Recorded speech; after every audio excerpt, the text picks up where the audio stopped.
Hello everybody, I'm Sam Proko, and today I'm going to be drawing with Jazza.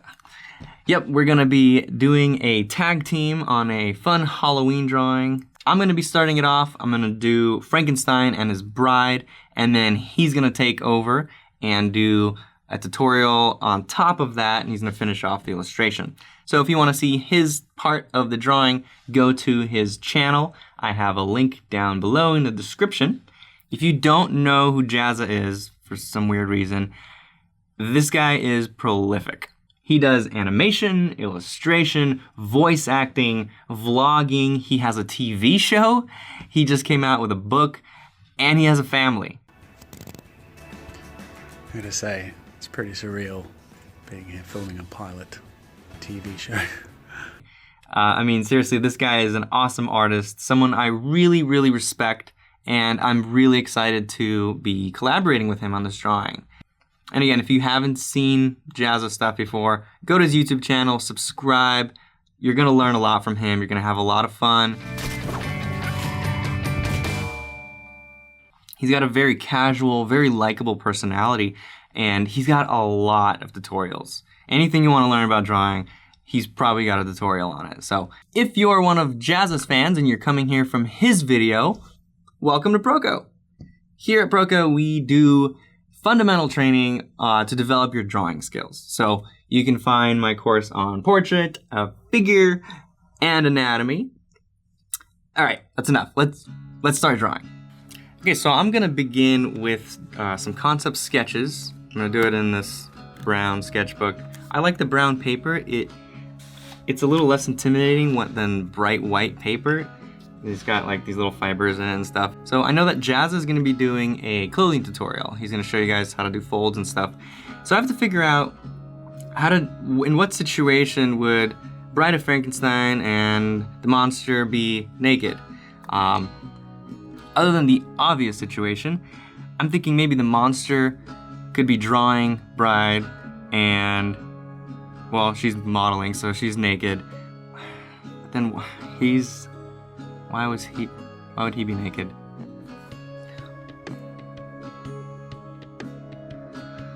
Maybe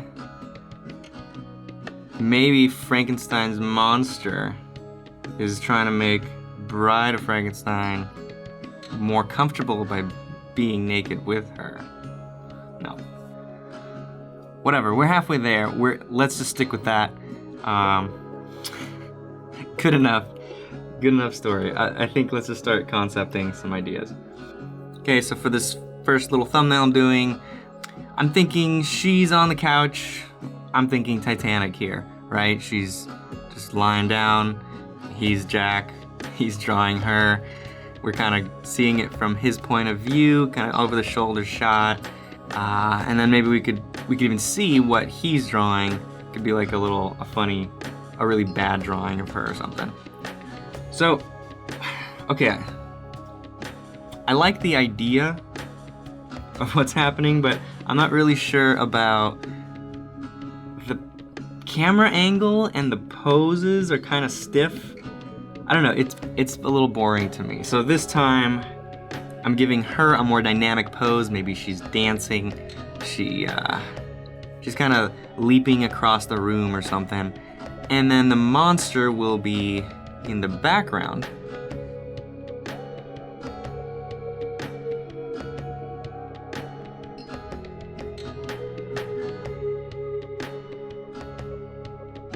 I'm thinking the placement now of them, it's kind of like three items spaced the same way apart. You got bride, easel, and then monster.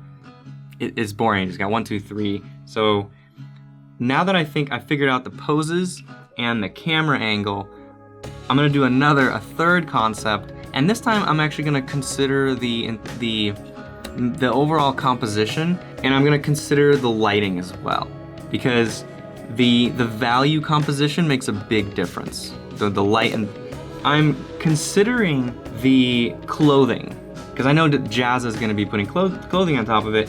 So I want to make sure that the composition of the final piece is good. And even though neither Jazza nor I will take this drawing to a complete finish, thinking of the value layout helps me kind of develop the overall idea and figure out where to place the forms. So I'm kind of taking you through the process that I would take if I were to do a finished version of an illustration. Okay, so I think this is a pretty decent thumbnail. I have her silhouette as a bright figure against a dark background, and then I have him as a dark silhouette with a bright window behind him. And then actually, if you could see in the background, I also put these 2 beds, and I'm thinking of putting Frankenstein in there and then maybe his assistant. Typically what I would do if I was doing a full-on illustration is I would probably hire a model, in this case 2, a male and female, and I would actually take pictures of them in similar poses, experiment with different lighting situations. I'm not going to hire a model for this. Instead, what I'm going to do is go into my library of model photos that I already have, and I'm going to just find poses that are similar to help me with some of the details. Because I can get the anatomy roughly in there, but some of the subtle things of anatomy are a lot easier, and you typically get a better result if you have reference to base it off of. I'm not saying copying the reference. I'm saying looking at the reference, making decisions on what elements you can borrow from the reference and put it into your composition. So here's some of the poses that I found that are pretty similar to my concept. Okay, so I'm going to start with this. What is this? I'm not sure what this is. This is a orangish, reddish, brownish pencil, and then I'm going to go on top of it with a darker brown. So I'm going to start gestural, kind of getting the overall placement based on the composition that I created in my sketches. So just kind of measuring things out a little bit, figuring out where things are going to go.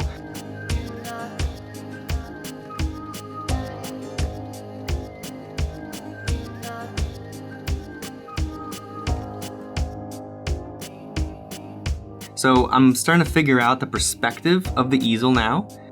But you notice that I'm staying very light with all these lines because I still might want to move the easel, and you can see I'm not being totally detailed with the lines either. They're very rough, just kind of loosely thrown in there.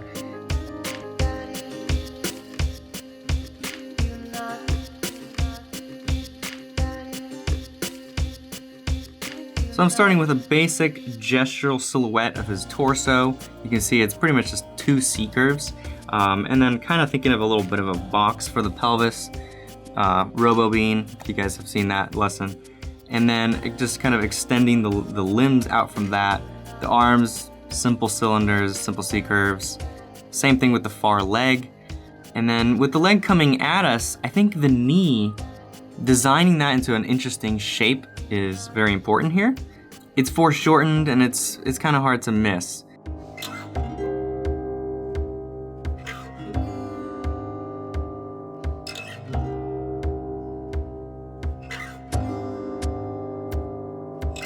He's kind of scrunching forward a little bit, so there's a crease right there by his belly button. Okay, let's attack his face here. I know he's got a huge brow ridge. He has a boxy jaw, boxy cranium, very angular features.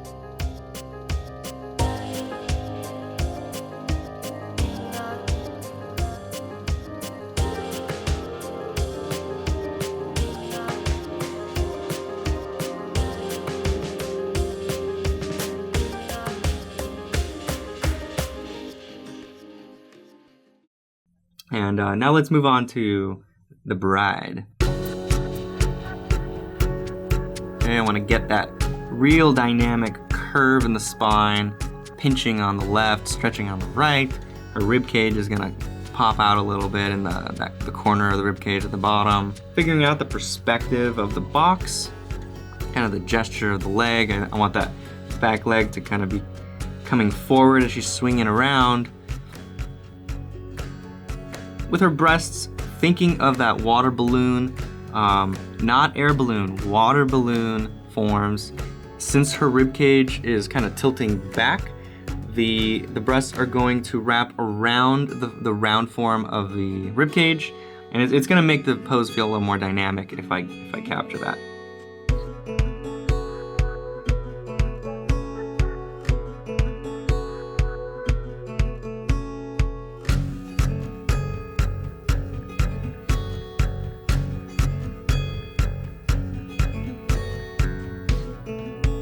Okay, her arm extending this way, I like it, but it seems like it's gonna run off the side of the page, or it definitely is. So I'm gonna bend her elbow.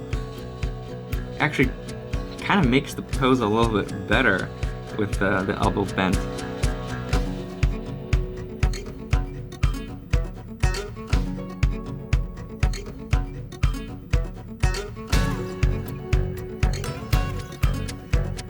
Okay, let's jump into the face and kind of map in the features.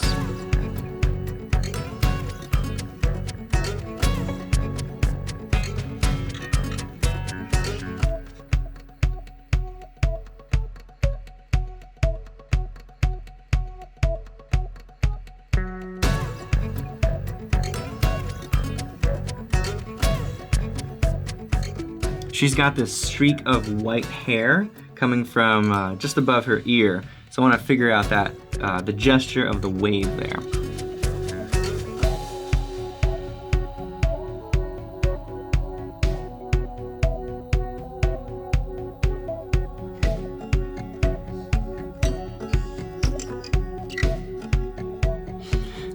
Okay, I'm gonna lightly map in the background elements. Just kind of figure out the perspective. I kind of have an idea of where my vanishing points are on the table, and I put some dots. And I'm just, as I'm mapping these in, I'm just making sure my shoulder is pointing, is following through to the vanishing points. I'm not being totally precise with it. I just want to make sure I'm kind of in the ballpark with the perspective here. And then I'm gonna put Frankenstein in the background here. He's strapped in. I don't know why he's strapped in. Just seems fun. Like, maybe the bride and the monster got tired of Frankenstein and just wanted to have some fun and be naked together.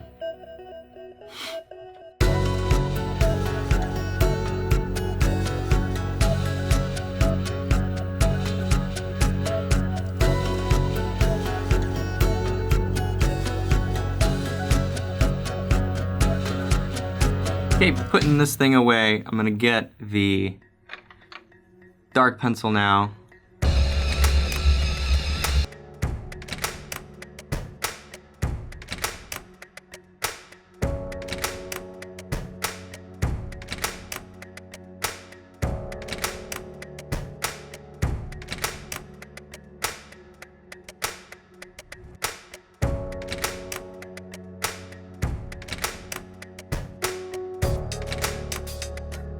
Part of designing the forms here is actually designing the core shadow and the separation of the light and the dark. You know, the edge from light to dark is a very important shape. So don't just throw it in there without thinking about it. Once you shade the drawing, that shape, that's gonna be the shape that people are gonna see. Not necessarily the contour of the body. It depends. If like you have the shadow on the right side of the leg and then you have dark behind that, you're not really gonna see the contour of that leg. You're gonna see the edge between the light and the dark of the leg. So those core shadow shapes are very important, so definitely consider those as you're designing the forms. And as you can see inside the contours of the torso, those shapes could make the torso really interesting. It's not about the contour, it's really about figuring out how the lighting is going to affect the forms in order to make an interesting shape pattern. And I definitely took these shapes from one of the poses that I found, and I thought they were so interesting. It would be really hard for me to think of that on my own, that design pattern. That kind of stuff is why having a model and taking reference photos of that pose is so important. It is really, really difficult to figure out lighting patterns that are that interesting. I could have come up with a general lighting situation for that torso, but it probably wouldn't have been as interesting as taking these shapes from the photo. Nature is a much better artist than I am. And so I think it's okay to study from nature and to put it in my drawing. I think it'd be silly not to do that. You'd be limiting yourself.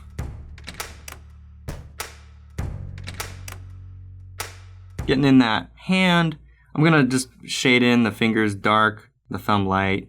So sometimes a simpler statement is better when you're working really small. And it's not the focal point of my composition. I'd rather people look at his face, not the hand down below.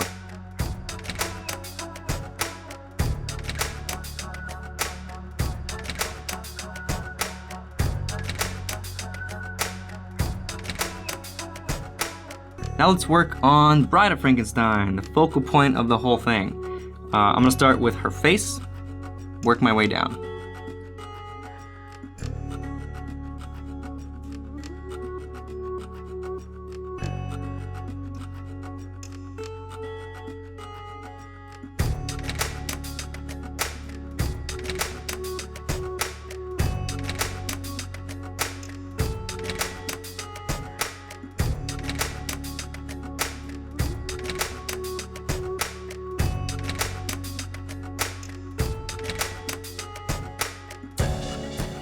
All right, the two figures are pretty much done. Now I have to go through the background and establish some of the furniture and obviously Frankenstein in the background there strapped in. Kind of an important element, adds a little bit of humor to the drawing. So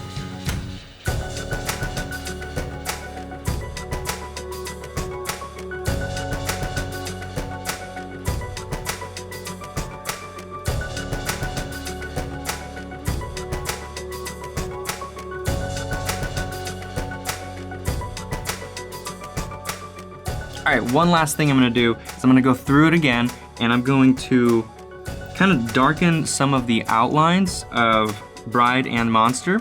I feel like they need to pop a little bit more. And by making the contours a little bit thicker, we'll pop them forward from the background.